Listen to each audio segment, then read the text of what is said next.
സുഹൃത്ത് ബന്ധവും ഫാമിലി ഉണ്ടാവുന്ന ഇഷ്യൂസിനെ കുറിച്ചൊക്കെ ഒരു കഥ രൂപത്തിൽ പറഞ്ഞില്ലേ, അത് നീ ഒന്ന് വിശദീകരിച്ചൊന്ന് പറയോ? ആ കഥ പറയണമെങ്കിൽ അതിനെ സിമ്പിളായിട്ട് മനസ്സിലാക്കി തരാനായിട്ട് വേറൊരു കഥ പറയാം.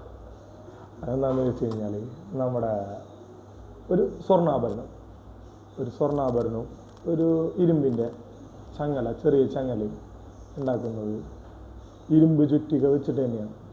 ഇരുമ്പ് ചുറ്റിക കൊണ്ട് അടിച്ചുകൊണ്ടാണ് ഈ സ്വർണ്ണാഭരണവും അതുപോലെ തന്നെ നമ്മളെ ഇരുമ്പിൻ്റെ ആഭരണവും ഉണ്ടാക്കുന്നത്. പക്ഷേ സ്വർണ്ണാഭരണത്തിനെ അടിക്കുമ്പോൾ വലിയ സൗണ്ടൊന്നും ഉണ്ടാകുന്നില്ല. ഇരുമ്പിൻ്റെ ആഭരണത്തിന് അടിക്കുമ്പോൾ അത് നല്ല രീതിയിൽ ഒച്ച ഉണ്ടാക്കുന്നുണ്ട്. അപ്പോൾ ഈ സ്വർണ്ണം ഇരുമ്പിൻ്റെ ആഭരണത്തിനോട് ചോദിക്കുകയാണ്, എന്നെയും ആ ഇരുമ്പ് ചുറ്റിക വെച്ചിട്ടാണ് അടിച്ചത്, നിന്നെയും ആ ഇരുമ്പ് ചുറ്റിക വെച്ചിട്ട് തന്നെയാണ് അടിച്ചിട്ടുള്ളത്, ഒരേ ഫോഴ്സിലാണ് ഏകദേശം അടിച്ചിട്ടുള്ളത്, എന്നാലും നീ എന്തിനാണ് ഇത്ര കിടന്ന് നിലവിളിക്കുന്നതെന്ന് ചോദിക്കും.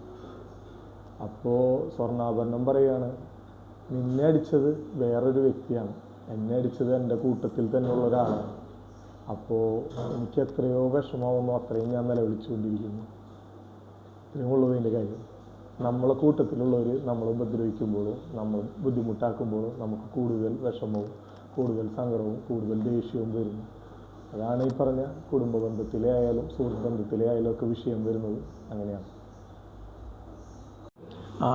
ആശി, നീ ഉദ്ദേശിച്ചത് എന്താണെന്ന് വെച്ച് കഴിഞ്ഞാൽ, ഇപ്പോൾ നമ്മളെ ഇപ്പോൾ സമൂഹത്തിൽ ഒരുപാട് ജനങ്ങൾ നമ്മളെപ്പറ്റി വളരെ മോശമായിട്ട് സംസാരിക്കുന്നുണ്ടാവും, അവർ പല രീതിയിൽ ചിന്തിക്കുന്ന കാര്യങ്ങളൊക്കെ ഉണ്ടാവും. പക്ഷേ നമുക്ക് യാതൊരു പ്രശ്നവുമില്ല. കാരണം എന്താണെന്ന് വെച്ച് കഴിഞ്ഞാൽ, നമ്മളതിനേക്കാളും അടുപ്പുള്ള കുറേ സുഹൃത്തുക്കളും ബന്ധുക്കളൊക്കെ ഉണ്ടാവും. അവർ പറയുമ്പോൾ നമുക്ക് വല്ലാത്ത വേദന കാര്യങ്ങളൊക്കെ ഉണ്ടാവും.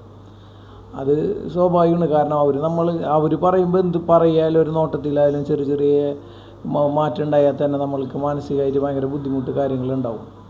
അപ്പോൾ അത് ഉണ്ടാവരുത്, അതാണ് നീ ഉദ്ദേശിക്കുന്നത്. കാരണം അവിടെ നിന്നായാലും നമ്മൾ ചെയ്യാലും ശരി, അവർ തിരിച്ച് ചെയ്യാലും ശരി, അങ്ങനെയുള്ളൊരു ബുദ്ധിമുട്ടോ ഇല്ലാത്ത രീതിയിൽ സുഹൃത്തുക്കളെയും അതുപോലെ നമ്മളോട് അടുപ്പുള്ള ആൾക്കാരൊക്കെ നമ്മൾ പരമാവധി ശ്രദ്ധിച്ച് കാര്യങ്ങൾ ചെയ്യാം.